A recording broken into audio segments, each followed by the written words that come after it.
Hello students. हम 11th class का bio का जो चैप्टर डिस्कस कर रहे हैं द लिविंग वर्ल्ड, आज उसका सेकंड लेक्चर डिस्कस करेंगे। तो चलिए स्टार्ट करते हैं। बायोडाइवर्सिटी ऑफ इंडिया, आज हम स्टडी करने वाले हैं बायोडाइवर्सिटी ऑफ इंडिया को।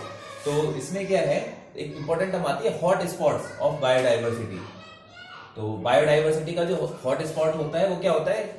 Hot spots are the areas that are extremely rich in species and have high endemism and are under constant threat. तो वो एरिया हॉट स्पॉट्स कहलाते हैं जहां कोई पर्टिकुलर स्पीसीज है जो और जगह नहीं मिलती है, उसी जगह ज्यादा मिलती है। ठीक है, तो उसको क्या कहते हैं? हम हॉट स्पॉट कहते हैं। ठीक है, जहां पर कोई पर्टिकुलर स्पीसीज है वो उसी एरिया में मिलती है, वो वहां की क्या एंडेमिक है। ठीक है, एंडेमिज्म कहते हैं इस वर्ड को, जो यहां पर भी ये वर्ड है एंडेमिज्म। तो एंडेमिज्म एक्चुअल में क्या है? एंडेमिज्म होता है species confined to a particular area. जो स्पीसीज क्या होते हैं, पर्टिकुलर एरिया में रहती हैं। ठीक है, तो क्या कहलाती है? एंडेमिक कहलाती हैं उस एरिया की।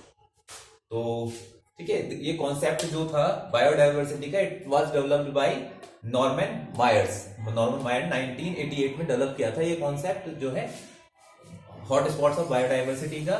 तो एक्चुअल में हम अगर पूरे वर्ल्ड में देखें, पूरे वर्ल्ड के एरिया में, तो टोटल 25 हॉट स्पॉट्स आइडेंटिफाई किए गए हैं जो ग्लोबल हॉट स्पॉट्स हैं। तो इसमें से क्या है, जो 25 हॉट स्पॉट्स हैं कहां पर? पूरे वर्ल्ड में। 2 hot spots are present in India. India में 2 हॉट स्पॉट्स आते हैं। ठीक है, जहां की स्पीसीज जो है, चाहे एनिमल्स की हो या प्लांट की हो, वो रिच है। तो इसमें क्या है? पहला the eastern Himalayan hot spot. पहला जो आता है वो क्या है? ईस्टर्न हिमालयन हॉट स्पॉट है। कहां से कहां तक है ये? नॉर्थ ईस्ट इंडिया से लेकर के टू भूटान। ठीक है, नॉर्थ ईस्ट इंडिया से लेकर के भूटान तक के एरिया में सारी जो पर्टिकुलर स्पीसीज प्लांट्स की और एनिमल्स की पाई जा रही है, यहाँ सब एंडेमिक है मोस्टली। तो इसमें से जैसे प्लांट्स का हम बात करते हैं, तो एग्जांपल प्लांट्स में मैग्नोलिया एंड बेक्यूला। ठीक है, तो 2 एग्जांपल आप याद कर लें इनको, ईस्टर्न हिमालयन हॉट स्पॉट में जो पाए जा रहे हैं प्लांट का एग्जाम्पल। ठीक है, तो सेकेंड आता है, तो सेकंड जो है वेस्टर्न घाट हॉट स्पॉट्स है। जो हॉट स्पॉट है ये कहाँ तक प्रेजेंट है? ये तो कर्नाटक, महाराष्ट्र और केरला एरिया कवर किया हुआ है वेस्टर्न घाट हॉट स्पॉट्स में। 2 इंपॉर्टेंट सेंटर्स इसके क्या है? अगस्त्यमलाई हिल्स है, दूसरा साइलेंट वैली है, केरल में प्रेजेंट है। ठीक है, अदर जो ग्लोबल हॉट स्पॉट्स की बात करते हैं, जैसे मैंने बताया था 25 ग्लोबल हॉट स्पॉट्स हैं, उसमें से 2 तो इंडियन है जो हमने देख लिए हैं, एंड अदर 4 एग्जांपल और ले लेते हैं इसमें। एक तो थर्ड नंबर पर ट्रॉपिकल एंडीज है, ये मिजो अमेरिकन फॉरेस्ट है, सेंट्रल काइल है, मडागास्कर है। ठीक है, ये ग्लोबल हॉट स्पॉट्स के एग्जांपल हो गए हैं। नेक्स्ट आता है topic biogeographical regions of India. India में अगर हम बात करें तो पूरे इंडिया को 10 बायोजोग्राफिकल रीजन्स में डिवाइड किया गया। पूरे इंडिया को 10 बायोजोग्राफिकल रीजन्स में डिवाइड किया गया है। तो बायोजोग्राफी एक्चुअल में होता क्या है? It is a study of origin, environmental relationship and distribution of plants and animals. Means origin कैसे हुआ है, एनवायरमेंटल रिलेशनशिप कैसी है living beings means animals plants की, और डिस्ट्रीब्यूशन कैसा है प्लांट और एनिमल्स का, इसकी जो स्टडी है उसको बायोजोग्राफी कहते हैं। तो इंडिया की जो 10 बायोजोग्राफिकल रीजन्स हैं वो कौन कौन से हैं? पहला है ट्रांस हिमालय। इसके 2 सब पार्ट है, सब पार्ट में डिवाइडेड है, 2 प्रोविंस है, यानी प्रोविंस सब पार्ट मतलब इसी के। फिर हिमालय में 4 प्रोविंस है। डेजर्ट कहा? कुछ और थार का, कच्छ और थार का 2 प्रोविंसेस है इसमें। फिर सेमी एरिड जोन है, इसमें भी 2 प्रोविंसेस हैं। वेस्टर्न घाट्स है, वेस्टर्न घाट्स में भी 2 प्रोविंस हैं। देन डक्कन पेनिसुला है, 5 प्रोविंस है यहाँ पर। Gangetic plain 2 province, north east India 2 province, Indian islands 2 province, और लास्ट आता है मेरीन कोस्ट, 3 प्रोविंसेस हैं इसमें। ठीक है, तो ये जो है 10 बायोजोग्राफिकल रीजन्स हैं इंडिया के, राइट। तो अगर हम जो हमने अभी biogeographical regions of India study किया है, तो उसको इंडिया में देखें, इंडिया के मैप में कहां कहां प्रेजेंट है। तो सबसे पहले आता है क्या? ये जो टॉप रीजन आ रहा है ट्रांस हिमालय, ट्रांस हिमालय। ठीक है, 1 नंबर था हमारा, ये भी ट्रांस हिमालय का पार्ट है। ये डॉटेड लाइन से मैं यहां शो कर रहा हूं, ये भी ट्रांस हिमालय है। दूसरे नंबर पर आता है हिमालय, सेकंड नंबर क्या था? हिमालय। ये भी हिमालय है, इधर से ये पार्ट भी, ये जो ऊपर वाला पार्ट है ये भी हिमालय है। ठीक है, फिर थर्ड नंबर पर आता है ये डेजर्ट।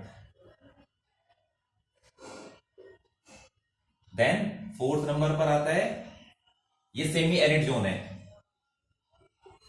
सेमी एरिड जोन, ठीक है। फिर नीचे जो है ये क्या है, 5 नंबर आ गया है trans Himalaya, sorry western Ghats,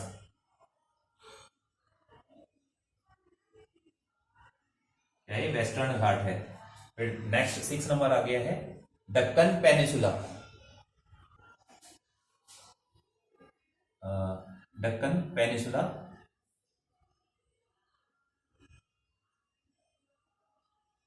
peninsula, ठीक है, दक्कन पेनिसुला है।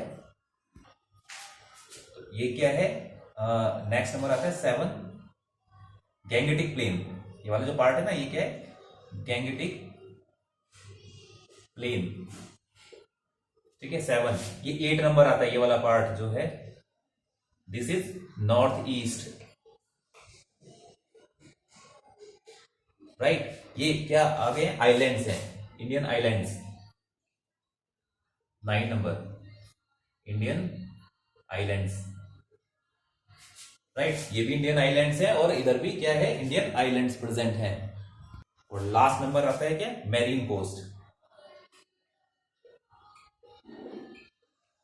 ठीक है। तो ये क्या आ गया है, 10 नंबर आ गया है हमारा मैरीन कोस्ट, राइट। ये जो छोटा सा पार्ट दिखा रहा है ये भी मैरीन कोस्ट का ही पार्ट है, ठीक है। तो 10 जो हमारे बायोजियोग्राफिकल रीजन्स ऑफ इंडिया हो गए, आपको पता होना चाहिए कहां कहां पर इंडिया में किस तरह से डिवाइडेड है बायोजियोग्राफिकल रीजन्स। नेक्स्ट जो टॉपिक आता है वो आता है इंपॉर्टेंस ऑफ बायोडाइवर्सिटी। बेनिफिट्स क्या है बायोडाइवर्सिटी के, तो बहुत सारे बेनिफिट्स हैं, चाहे वो इकोलॉजिकल बेनिफिट्स हो, चाहे वो साइंटिफिक इंपॉर्टेंस हो, ठीक है। ऐसे ही इंडस्ट्रियल इंपॉर्टेंस हो गया है, मेडिसिन हो गई हैं, तो बहुत सारा हमको जो मटेरियल है वाइल्ड लाइफ से मिलता है। तो बेनिफिट्स हम डिस्कस करते हैं। First number ecological role of biodiversity, ecological role भी है बायोडाइवर्सिटी का। All living organism are so closely interlinked, if one kind of wildlife is restricted on the earth then ecological balance of nature will be disturbed।